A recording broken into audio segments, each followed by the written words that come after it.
All right, guys, so I'm getting ready to put together the Seven Peaks Fence and Barn 20 by 20 horse stall with shade cover. Never installed one of these before, never really installed any type of fencing like this before, so I'm the noobiest noob you'll ever see do it. I'm gonna let you guys follow along with me and show you kind of how I put it together. Thankfully, Seven Peaks has a YouTube channel where they have tutorials, DIY, stuff like that that'll help you learn how. So I watched the video a few times, kind of took notes of what to do. Also have the instructions, the checklist that came with the kit, which is just all the different steps that you need to do, so I can refer to that too as I go. They've made it pretty foolproof, so hopefully I don't act a fool and mess it up. We're gonna go ahead and see how this goes together, and hopefully it goes smoothly, so you guys know that if you need to grab yourself a 20 by 20 or a 10 by 20 or whatever it is stall kit, you can do that and you can set it up yourself, no problem. Minimal tools needed, so let's dive into what tools you're gonna need. All right, so the first thing you're gonna need is a socket. I have an impact wrench, which directly connects to my socket, or you can use a regular socket set. You need a 14mm socket. Again, you can use an impact drill for it, or you can use a socket set, whatever you wanna do. And then you're gonna need an impact driver with a 5/16 bit. This is going to be for your metal roofing screws and your framing screws. And then I would recommend having a pair of gloves if you don't want to get your hands dirty, because the pipe does get a little greasy. And then some clamps, and I'll show you guys what I use those for as we put this together. But overall, those are all the tools you need. Super simple. Most of you guys have them laying around. Let's get started on this. All right, so first things first, obviously you want the location you want to build your stalls at. What I'm doing is I'm bringing in 2 of the 5-rung horse panels in to start the corner, and I'm bringing in 1 of my shade posts so I can connect those 3 things together to get a corner. So what I'm going to do here is I'm going to put this clamp on to this shade kit first, and I'm going to probably keep them a little loose to start with, because we're going to probably have to move around a little bit, and I want to just get this corner done first. This is going to be the front shade side corner. I want to get this done first, because that's going to give me something that's going to stand up on its own. And then after that, I'll be able to continue down this way and continue down that way. So I'm putting the bolt or the nut to the outside, so you have a smooth surface on the inside. No matter what you're doing, you want to make sure you keep anything that's sticking out to the outside. That way there's no chance of it, getting caught and getting, cutting your horse or whatever you have in there. So after I connected both of those panels to that 1 shade post, now we can bring in more panels, which we can connect the other 2 on either side, which will give us the ability to put the other corner shade post on. This is easy. So now that I have the second shade post up on the front side of the stalls, I'm going to connect this panel coming out, which will give it some rigidity to kind of shore things up so that I can then connect my final 2 shade posts. Now your brackets are going to be in like an L formation, so the shade post will have a bracket coming out and connecting to each panel, which is what's going to give you that connection at the corner.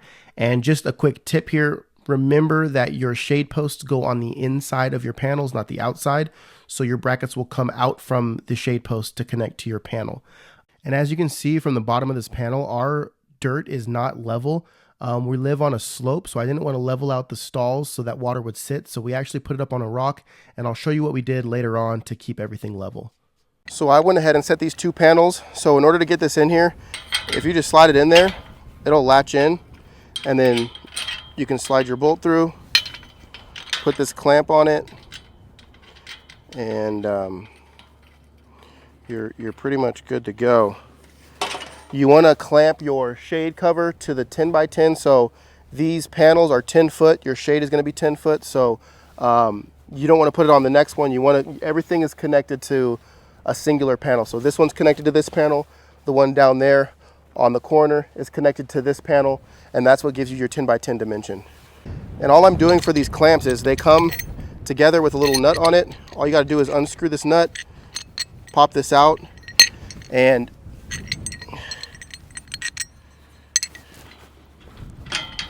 you just slide it in there, put your bolt in there, pop the other side on. I'm stacking mine. I don't know if that's necessary. I'm just stacking them. That way there's no ability for it to sag or slide. So if all of these are stacked on each other, I don't think you're gonna have a problem with it, but it just gives me more peace of mind that I know that these won't wiggle loose and eventually fall down. So I'm only securing these very loosely because you want to make sure that you have a little bit of wiggle room to make sure that the L portion of your bracket can be facing the right direction. So you see that there's these little bars that come out from the top of your post. Those need to be facing perpendicular or technically horizontal to the back side of your fence. And perpendicular from the fence they're attached to, horizontal to the ones that are opposing it, if that makes sense. I'm making this more confusing than it is.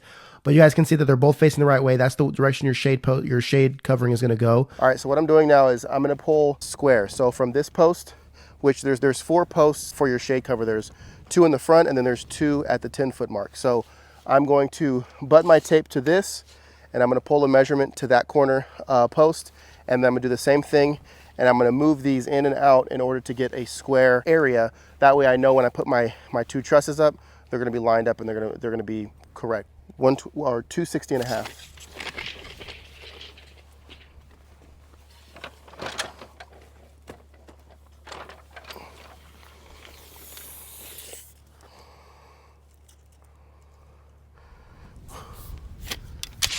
We're at 260 and a half. All right, guys, so we went ahead and pulled square. We got, I think it was 260 and a half, 260 inches and a half inch. And we got the same thing from there. So we're gonna go ahead and start to try to put our trusses up, and we should be good.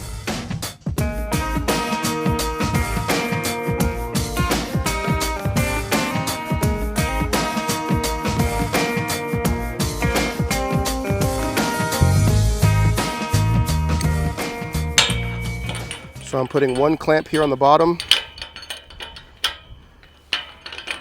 same as all the other clamps that we've done.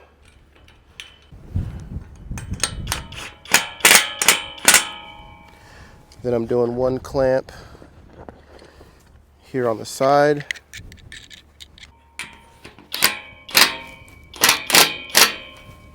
And you're gonna see that it doesn't actually sit right on top of this.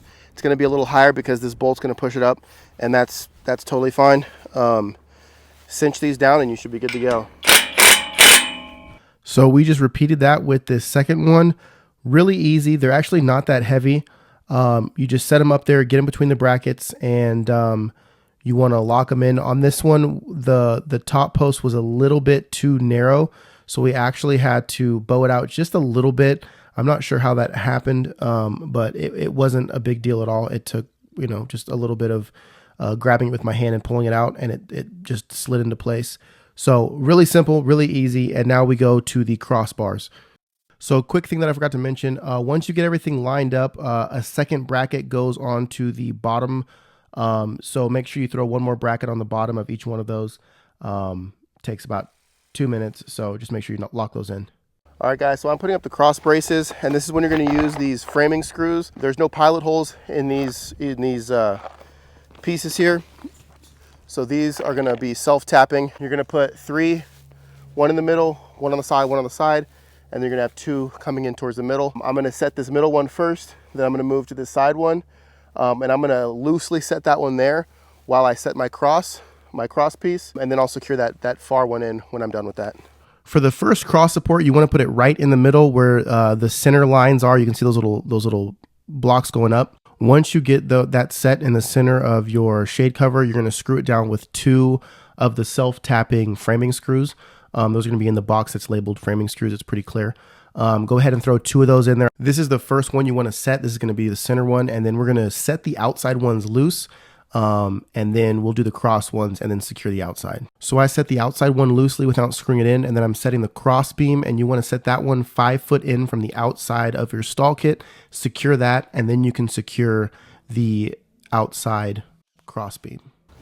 And I'm going to set this beam right there on that, and then I'm going to go ahead and lag that down on the top.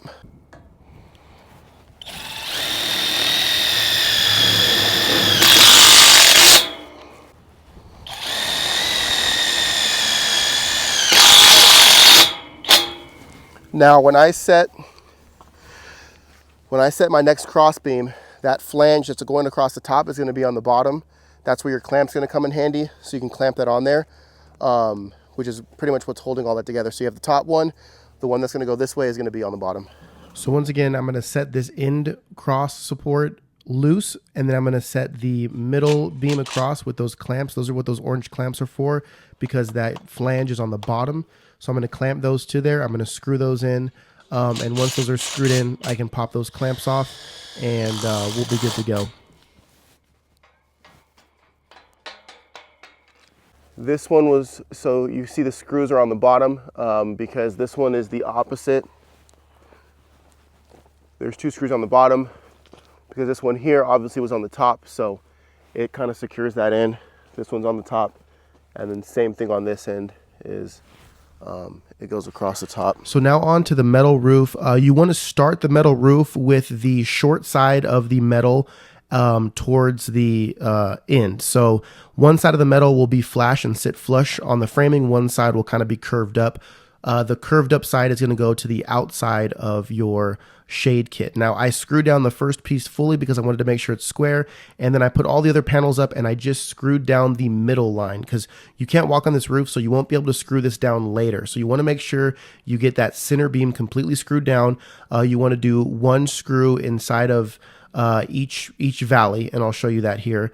And then on this last piece, you want to make sure that you flip it around, because you want the small edge, the short side edge, to be on the outside again. So you're going to flip the panel reverse of all the other ones, and then you're actually going to overlap this one. So on the last panel on the roof that you install, you want to make sure that you only put 1 screw in that last panel, so that when you slide this up on top of it, you're able to secure that and not have a screw under the metal roof. All right, so for the last piece of metal, you're going to flip it around the opposite of the way all the other panels went up on your roof. You can see on the right-hand side, I have the full metal that goes flush, and on the left-hand side, the open curve.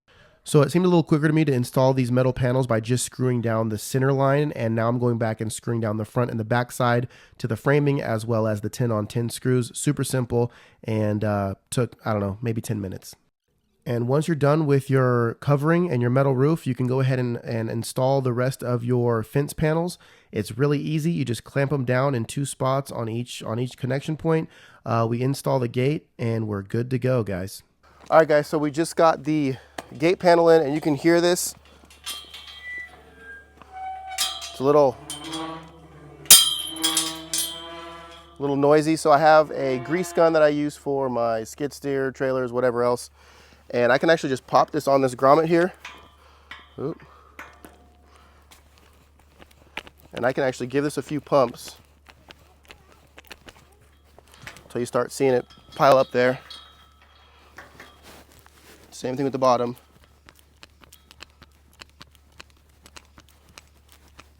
There it is. And now you can see we got a nice swinging gate. So this is an awesome benefit to this system, is having something that you can grease up if it gets sticky, if it gets water in there, whatever else. You don't have to worry about always having a squeaky gate. So this is pretty much it. We got our brackets on here. Remember, keep your bolts to the outside. We got our shade cover. Again, you're creating kind of an L here, right? And I went ahead and just stacked my brackets. So the 2 fence brackets get held together right here, and then the shade cover gets held together off of this first panel that's connected to the front side. So your shade kit goes on the first 10-foot panel. The rest of these just connect normally with just your bracket, and then same thing on this side. What I'm going to do now is I'm going to go around and I'm just going to tighten up all the brackets, make sure that they're all snug and looking good. I went ahead and screwed down the top like you guys just saw. Everything's looking really good. Super easy, super simple. So we are finished with the 20x20 stall kit with shade kit, and I would say it took me a total of, I did about 2 hours yesterday evening, and it's what, 12 o'clock, so I did about 2 hours this morning. So we're looking at about 4 hours for me to do the entire thing. That's everything from screwing down the metal, setting all of it up. I mean, start to finish, I would say about 4 hours. And it was easy work. A lot of the time was just watching the videos that they had out there, looking at the directions just to make sure I'm doing it the right way. Really easy. Actually blown away with how easy this is to set up. And yeah, guys, again, this is an awesome system. The durability is awesome, and overall, really happy with it. So I would highly recommend this. We've got 2 stall kits. I'm going to set one more up here in a minute, but we'll definitely be getting more of these. And yeah, pretty awesome, guys. Definitely recommend it. Make sure to subscribe to the channel if you want to see more stuff. They also have arena kits. They have, you know, cattle working systems. They have things for goats, sheep, pretty much all livestock. They have something for it. So definitely go check them out. Seven Peaks Fence and Barn. And I'll obviously be using this here on my property, so I'll be giving updates as I use it, as the months go by, as the years go by, as different horses come in and out of these things. You guys will be able to see this and how it works and how it holds up over time. I honestly have no concerns about it whatsoever. So 2 thumbs up for this one, guys. Much love. See you on the next one.